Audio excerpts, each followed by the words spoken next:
con el nebulizador iónico es que como es con mascarilla, pues lo que va a hacer es evitar que en ese momento las puntas nasales estén bien abocadas o puede generar un poquito de fuga del medicamento al estarlo nebulizando, porque necesitan estar los dos.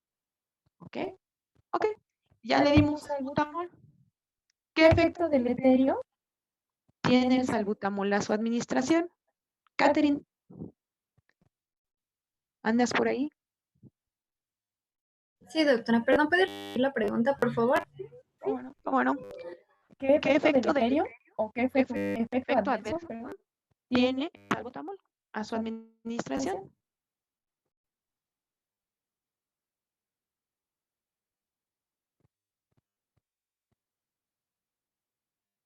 Taquicardia. Sí, muy bien, taquicardia. ¿Qué más?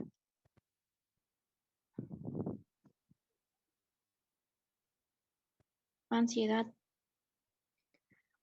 Generada por la taquicardia. ¿Qué más hacen esos beta bloqueadores? ¿Por qué se portan tan mal? ¿Secan mucosas? Secan mucosas. Muy bien, ¿qué más? ¿Podría ser irritación o sí, pues seca la mucosa de las vías, de la vía respiratoria? Sí, Catherine. Nada más que aquí el más importante va a ser la taquicardia. Y entre la taquicardia, la irritación de las mucosas, la sensación de ansiedad, pues el paciente les va a decir ya no quiero tratamiento. Entonces hay que tener ciertos cuidados con los salbutamol, estar vigilando al paciente porque al fin y al cabo podemos llegar a paro respiratorio inminente, aunque estemos administrando medicamentos. De hecho, si ustedes se fijan en el cuadro, dice, si no mejora, entonces usted nebuliza y otra vez hay que volver a valorar la gravedad del paciente. Ajá. Si no, va para la hospitalización. Y ahí que la urgencia lo haga. Pero bueno, mientras, nosotros ahí como médicos generales, pues necesitamos hacer, ¿qué vamos a hacer, no? Entonces, dentro de estos criterios de gravedad que nosotros vamos a ver para ver si nuestro salbutamol está haciendo de las suyas, lo que vamos a ver para clasificar esta situación es la disnea, el lenguaje, el estado de conciencia, la frecuencia respiratoria, el uso de los músculos accesorios, las sibilancias, el PIF, que es la entrada de flujo, que ese lo medimos con el espirómetro, como ayer les comentaba ayer el doctor Castillo, la presión parcial de oxígeno, que es el que estamos midiendo con la saturación, o en una gasometría, dependiendo del aparato, la saturación de oxígeno y la presión parcial de CO2. Entonces, dependiendo de este salbutamol que demos, vamos a ver qué tal evoluciona. Entonces, si este salbutamol es bueno, no vamos a ocupar más medicamentos, pero ¿y si no? ¿Cuál es la segunda línea de ataque para la crisis asmática? ¿Se podría combinar en nebulización con bromuro de hipatropio a 0.5 miligramos? 0.5 miligramos. Ese también es solución para nebulizar, que ya viene preparada. Miren, es que hay varias presentaciones de las soluciones para nebulizar. Hay presentaciones que vienen medicamento puro y hay presentaciones que vienen en ámpulas para nebulizar. En ámpulas para nebulizar, la presentación viene menos concentrado el medicamento porque viene diluido con agua. ¿Sí me escuchan bien? Sí, doctora. Sí, Un doctora. poquito cortado, pero sí. Se escucha como... Se escucha doble. Como con eco. Sí, se escucha doble. Sí, puede ser que como estoy aquí en la computadora viendo la presentación, pues se escucha doble. Sí, Bueno, doctora. entonces vamos a tener que en la presentación para nebulizar es un poquito diferente. Se comporta diferente también.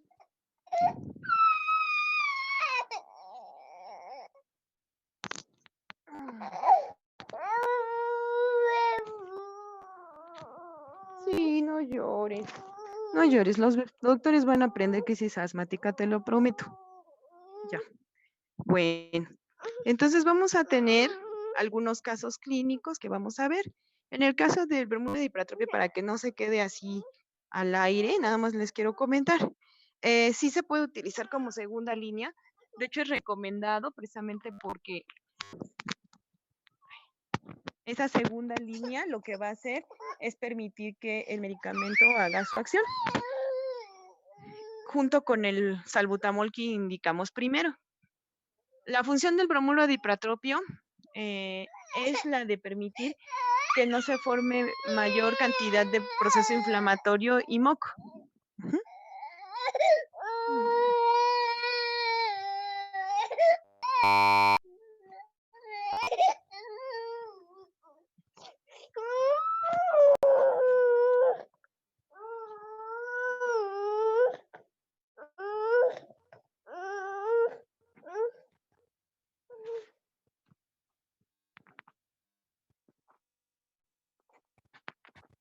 Entonces, Mira, lo que vamos vamos a tener a aquí aquí con los fármacos de beta agonistas de acción corta, pues es disminuir la exacerbación y también nos van a ayudar a hacer un feedback negativo. Vamos Vamos a a tener aquí aquí las dosis del salbutamol del salbutamol. y les voy a enseñar los colinérgicos como lo es el bromuro de hipratropio.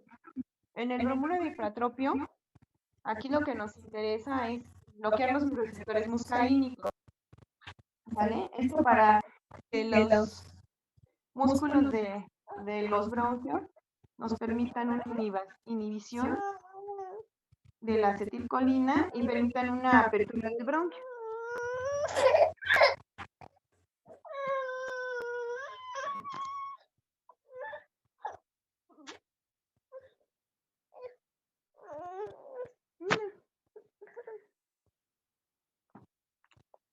Y de siguiente línea, la que vamos a utilizar son los glucocorticoides. ¿Sale? Esa línea de los glucocorticoides tiene una función muy importante, que es la de inhibir totalmente el proceso inflamatorio. En la diapositiva pueden ver las dosis recomendadas por la GINA, que es de 1 miligramo por kilo de peso. Sin embargo, si lo podemos hacer en función de esteroide análogo, que es una fórmula que nos permite darle la potencia del esteroide que nosotros queremos al que nosotros tenemos. Pueden encontrarlo también en la presentación de metilprednisolona e hidrocortisona, sobre todo porque son los más fáciles de encontrar.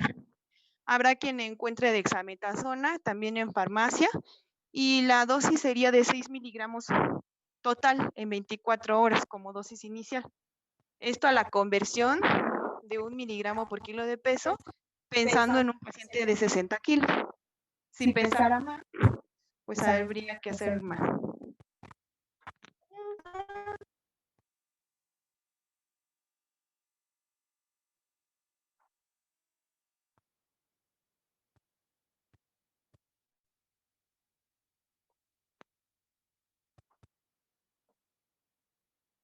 ¿Sí me escuchan, doctores? ¿Sí me pueden escuchar? Sí.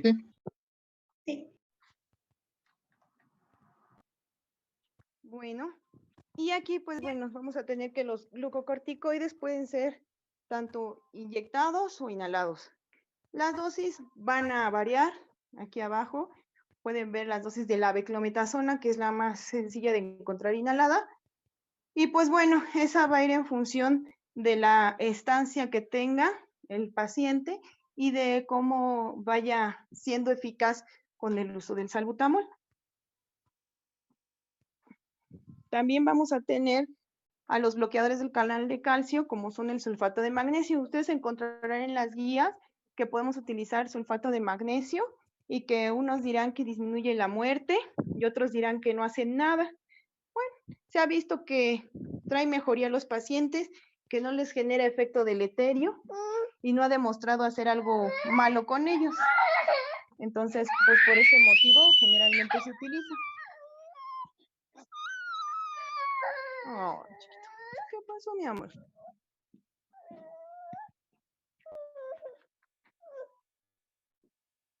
Y pues bueno, recuerden que dentro del plan para los pacientes asmáticos es muy importante hacer un plan escrito, darle sus tratamientos y pues sobre todas las cosas, ver que tengan todo lo necesario para que no tengan recidivas.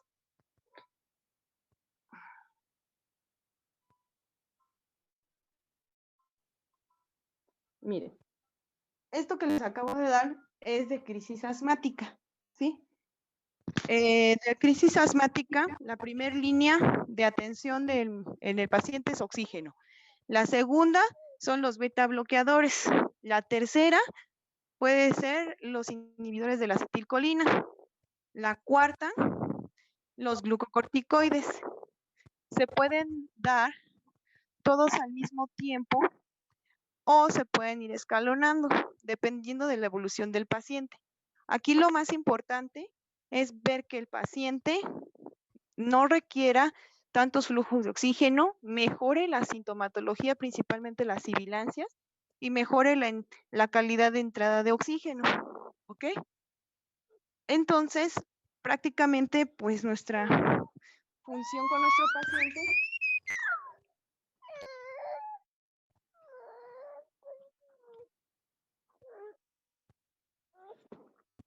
va a ir a mejorar la exacerbación.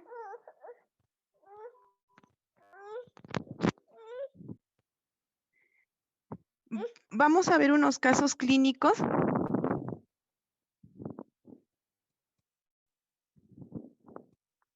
Perdón por la lloradera, doctores, pero es que mi chiquitín se acaba de despertar. Entonces, bueno, como les digo, vamos a ver unos casos clínicos en los cuales podamos ver la crisis asmática en una función evidente, para que vean cómo funcionan estos mecanismos de fármacos.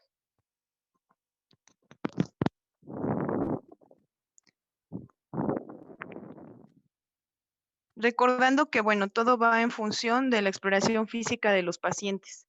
Recuerden que para dar el diagnóstico de asma se requiere una serie de elementos para determinar qué es asma, pero en el caso de la crisis asmática requerimos el 80% venir del cuadro clínico. Entonces, bueno, les voy a presentar este caso clínico de un masculino de 14 años que llegó con nosotros acompañado de su mamá y venía procedente de su domicilio. Empezó con dificultad respiratoria a las 6 de la mañana, sensación de cuerpo extraño, tos, dolor torácico anterior, él refería opresivo, y la sensación de no poder respirar adecuadamente. Aquí lo que pasaba, pues es que llevaba 7 días con gripa. Haciendo el interrogatorio directo del paciente, nos comentó que tenía rinorrea, tos y malestar general. El familiar nos comentó que había tenido un cuadro similar hace un mes y que en esa ocasión no había sido hospitalizado, solamente en esta ocasión que fue con nosotros. La fiebre no nos supo decir si tuvo, solamente nos comentó que lo sintió caliente, pero no lo cuantificó. No tenía antecedentes más que 3 hospitalizaciones previas, ninguna con intubación, asma desde los 6 años diagnosticado, el cuadro vacunal fue completo y había tenido 4 eventos de exacerbación, el último, como nos comentó, más o menos hace un mes. Y entonces, pues bueno, sin medicación previa, este paciente llega con nosotros con una TA de 90-60, una frecuencia cardíaca de 109, una respiratoria de 26, una temperatura de 37.2 y una saturación del 88%. Con estos datos, nosotros tenemos que clasificar a nuestro paciente y decidir qué es lo que vamos a hacer. Con esos iniciales datos, nosotros como urgencias, como servicio de urgencias, apoyamos para dar tratamiento a estos pacientes. Con esos datos, nosotros encontramos a la exploración física que estaba consciente, reactivo, cooperador, pálido, diaforético, en posición de la silla de ruedas, disneico, con la respiración rápida, superficial y el lenguaje entrecortado. tenía sibilancias inspiratorias y expiratorias polifónicas. Significa que se ven en ambos hemitórax, de bajo tono, de timbre agudo y que son simétricas. Y que van a traer simetría torácica a la exploración de la ampliación y amplexación y hipersonoridad a la percusión. Nosotros clasificamos a ese paciente en rojo por las características de la tensión arterial, la frecuencia cardíaca y el estado neurológico. Entonces, ahí lo primero que nosotros vemos es la vía aérea, ¿sale? Entonces, como platicábamos ahorita, generalmente la elección del dispositivo de apoyo respiratorio generalmente va a ser siempre la primera situación. Y cuando veamos trauma, verán que la atención primaria va a la función de la vía aérea, ¿sale? La inicial. Sin vía aérea, sin paciente, no tenemos más que trabajar, entonces por eso siempre vamos sobre la vía aérea. Después, en la parte B de lo que sería respiración, elegimos el adecuado dispositivo de acuerdo a su saturación.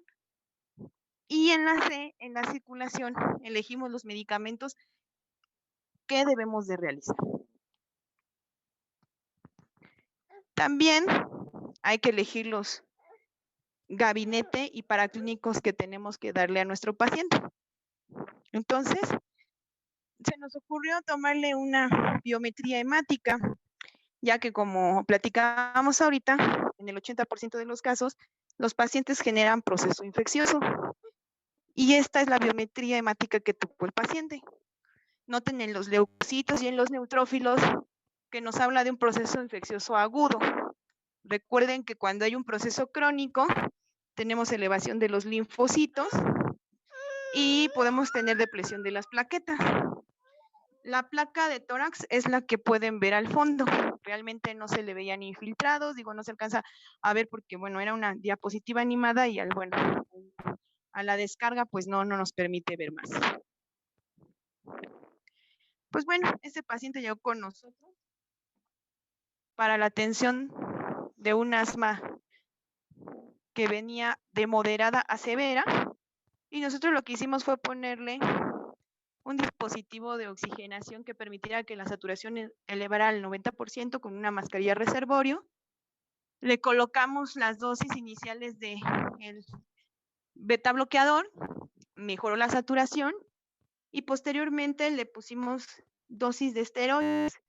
El bromuro de ipratropio no es que lo hayamos dejado como segundo, sencillamente que pues vamos viendo la evolución del paciente y a veces el anticolinérgico no es tan necesario, aunque en las guías lo manejan como la segunda línea de acción o la línea conjunta con el salbutamol. Entonces, bueno, con todo esto que acabamos de ver, pues como ustedes se dan cuenta, básicamente la atención de la crisis asmática va en función de cómo veamos a nuestro paciente. Encuentren la clasificación que encuentren. Es muy importante que ustedes sepan cuándo es leve, cuándo es moderada, cuándo es severa y cuándo es necesario intubar al paciente. Es un poco difícil dar un diagnóstico rápido y a veces hay que actuar presurosamente para que el paciente no fallezca. Cuando los pacientes llegan en paro inminente con nosotros, hay veces que aún cuando ya tenemos intubado al paciente y con todos los medicamentos no salen. Entonces, lo que sí, pues deben de ustedes hacer hincapié en las dosis que busquen de sus guías de atención médica y sobre todas las cosas, aprender las dosis. Si no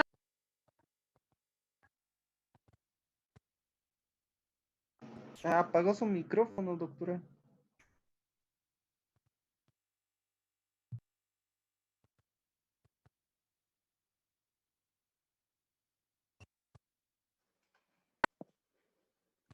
¿Ahí me escuchan?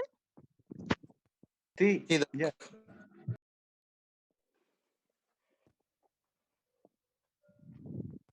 Ok, ¿hasta dónde escucharon?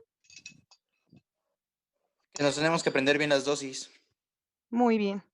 Entonces, bueno, Hay que aprenderse bien las dosis y las presentaciones, porque van a encontrar muchas dosis, como ustedes se acaban de dar cuenta, de las diferentes guías de atención médica. Pueden agarrar la que ustedes gusten y manden, ¿eh? Pueden ser las internacionales, las nacionales, pero que aprendan a usarlas, ¿sale? Eso es lo importante, que aprendan a usarlas, porque no tiene caso que se aprendan las dosis de medicamentos que no existen en México o de dosis de presentaciones que tampoco las hay en México. Y sobre todas las cosas hay que adaptarse muchas veces a la idiosincrasia del paciente para que aprenda a utilizarlo. ¿Alguien alguna vez ha utilizado una mascarilla que van a encontrar con el nombre de Aeroshamper, que se llama mascarilla espaciadora de dispositivo de protección infantil? Sí, es No. amarillita, naranja. Yo la usaba. Ok. ¿Cómo se usa? Ni me acuerdo. Me acuerdo que tenía como unas como ventosas. La usaba cuando era chiquito, tenía mis crisis. Pero se echó a perder. Sí, esas también se utilizan en los adultos, no solo son de los niños, también se pueden utilizar en los adultos. Es una especie como de embudo, tiene, como bien comenta su compañero, una ventosa que es la que va hacia la cara, y la otra ventosa va hacia el dispositivo que se va a utilizar, que generalmente es un disparador MDI. Entonces, bueno, lo que hacemos es que ponemos el dispositivo de la cara, que quede bien acoplado entre nariz y mentón, y del otro lado colocamos el dispositivo de disparo MDI para permitir que el medicamento dispare, se inhale y entre más fácilmente. Lo utilizamos con los niños porque pues ellos son mucho más complejos para enseñarles a inhalar con el puro MDI, por eso se utiliza el Aeroshamber con los niños. Bueno, es más común utilizarlo con los niños. Sin embargo, también lo utilizamos con los adultos cuando sobre todas las cosas no es tan sencillo que utilicen el MDI, cuando probamos que el paciente no entiende o le cuesta trabajo o por alguna discapacidad no puede utilizar el MDI. Platicábamos que podíamos administrar del salbutamol hasta de 10 a 15 disparos en la crisis aguda en el tratamiento inicial. Esos disparos nosotros los damos con mascarilla, que es la mascarilla que trae el ambú. Entonces lo que hacemos es que adaptamos el ambú, le quitamos pues el resto del dispositivo, solo nos quedamos con la mascarilla y esa la adaptamos al disparador MDI y con ese damos los disparos. Les voy a subir un video de cómo lo hacemos para que tengan una idea y si alguna vez deciden tener consultorio, pues bueno, lo puedan adaptar en sus consultorios. El MDI y las nebulizaciones quedamos que tienen el mismo efecto dependiendo del tipo de nebulizador que se utilice. Indudablemente el nebulizador sónico y el nebulizador con oxígeno son totalmente diferentes, pero entre el MDI y el nebulizador con oxígeno, las partículas entran exactamente a la misma función. Entonces, si deciden tener también nebulizador de oxígeno en sus consultorios o trabajar en un hospital donde tengan nebulizadores, nada más hay que aprender a utilizarlos. Y estos tienen dos dispositivos, uno que parece un vasito, que es donde le ponemos el medicamento, y la otra que es un pequeño dispositivo que va pegado al oxígeno que permite que se nebulice el medicamento y por eso sale en forma de humo. Todos los que somos o fuimos o tenemos hiperreactividad bronquial, conocemos estos dispositivos muy bien. Yo les recomiendo que como personal de salud aprendan a usarlos, porque a veces cuando nos vamos a nuestro servicio o a nuestro internado, muchas veces no contamos con personal de inhaloterapia para esto, entonces a veces es necesario administrarlo nosotros mismos y hay que saber cómo hacerlo. Como les explicaba, las ámpulas para nebulizar, muchas ya vienen con agua bidestilada para su aplicación, entonces no hay necesidad de diluirlas, pero en el caso de la fórmula que viene en frasco opaco del salbutamol, el medicamento viene en puro y hay que diluirla con 1 a 2 centímetros de agua, dependiendo de la concentración que nosotros requiramos del medicamento. Entonces, yo les voy a hacer llegar la presentación para que tengan las dosis, las diversas presentaciones que tenemos y sobre todas las cosas, la aplicación de estos medicamentos. Espero que les sea de utilidad. Aquí yo lo que quiero es que se queden con lo más importante, que es aprender a clasificar la crisis asmática, independientemente de que sean 1, sean 2, sean 3, sean 4, que entiendan cuál es la que van a tratar en consultorio y cuál es la que van a tratar en hospital. Segunda, que no se casen con la idea de que tienen que darle salbutamol y bromuro de hipratropia de primera entrada. De primera entrada damos oxígeno, porque ya lleva sufriendo la célula un rato sin oxígeno. Y posteriormente, que tenemos que administrar salbutamol y tenemos que administrar esteroides, sí o sí, cuando hay la crisis. Esto propiamente porque se necesitan para inhibir la respuesta inflamatoria aguda y que la crónica no sea severa. Por eso el cuadro que les puse de la fisiopatología. La cuarta, pues que el hipratropio, el sulfato de magnesio no son necesarios en el tratamiento al 100%. Ayudan, no ponen en peligro al paciente y si ayudan, pues bueno, son bienvenidos en nuestro tratamiento. Entonces, pueden ver lo de la gina, pueden ver lo de la gema, el efecto de buscar estas patologías respiratorias es muy importante para la atención de los pacientes, más que ya viene esta época de disminución de temperaturas y que es cuando más pacientes de este tipo tenemos nosotros. Como nos comentaba su compañero, pues él incluso tuvo asma, utilizó esos dispositivos mucho tiempo. Y no es que sea molesto, pero es algo que uno recuerda en un sentido bueno y malo. Bueno, porque dice, ay, bueno, ya no los ocupo. Malo porque a lo mejor cuando lo nebulizaban era a lo mejor molesto para él, no doloroso, pero sí molesto. Y como les explico, a veces cuando te queda el efecto secundario de taquicardia por el uso de salbutamol, ya después no quieres volver a usar el salbutamol nunca más, pero es necesario. Así que dosifiquen bien sus dosis de salbutamol, no se pasen con las dosis porque la taquicardia y la sensación de ansiedad es desastrosa para los pacientes. Evita que vuelvan a ir a su atención médica. Y lo más importante, que no se les olvide que cuando dan un tratamiento para un asmático, hay que volverlo a citar para ver cómo va el proceso infeccioso, si es lo que lo detonó, o los alergenos, si es que lo detonaron. Si hay proceso infeccioso, no olviden administrar antibiótico dependiendo de la infección que identifiquen. Y en el tratamiento es necesario vigilar que obviamente ese antibiótico vaya haciendo su función. Entonces, pues bueno, nosotros en urgencias, cuando intubamos un paciente por paro inminente, estabilizamos al paciente, iniciamos todos estos tratamientos buscando los desencadenantes principalmente y hemos llegado a necesitar utilizar dosis incluso de adrenalina cuando son alérgenos y generan choque anafiláctico que pueden venir en combinación.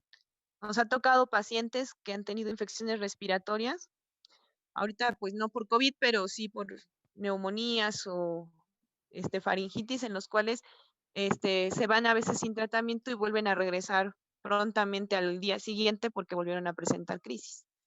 Entonces, en la experiencia de un urgenciólogo más que le ha tocado ver este tipo de situaciones, yo les recomiendo todos estos puntos, que pongan atención en esas cuestiones y pues yo les haré llegar la presentación al Classroom, ya ahorita que ya la pude subir al correo. No sé si tengan alguna duda o alguna pregunta. No, doctora. No. No, No, doctora. doctora, todo estuvo muy bien, gracias. Doctora, gracias. Además de crisis asmática, me decían que tenían urgencias neurológicas o nefrológicas, no me acuerdo.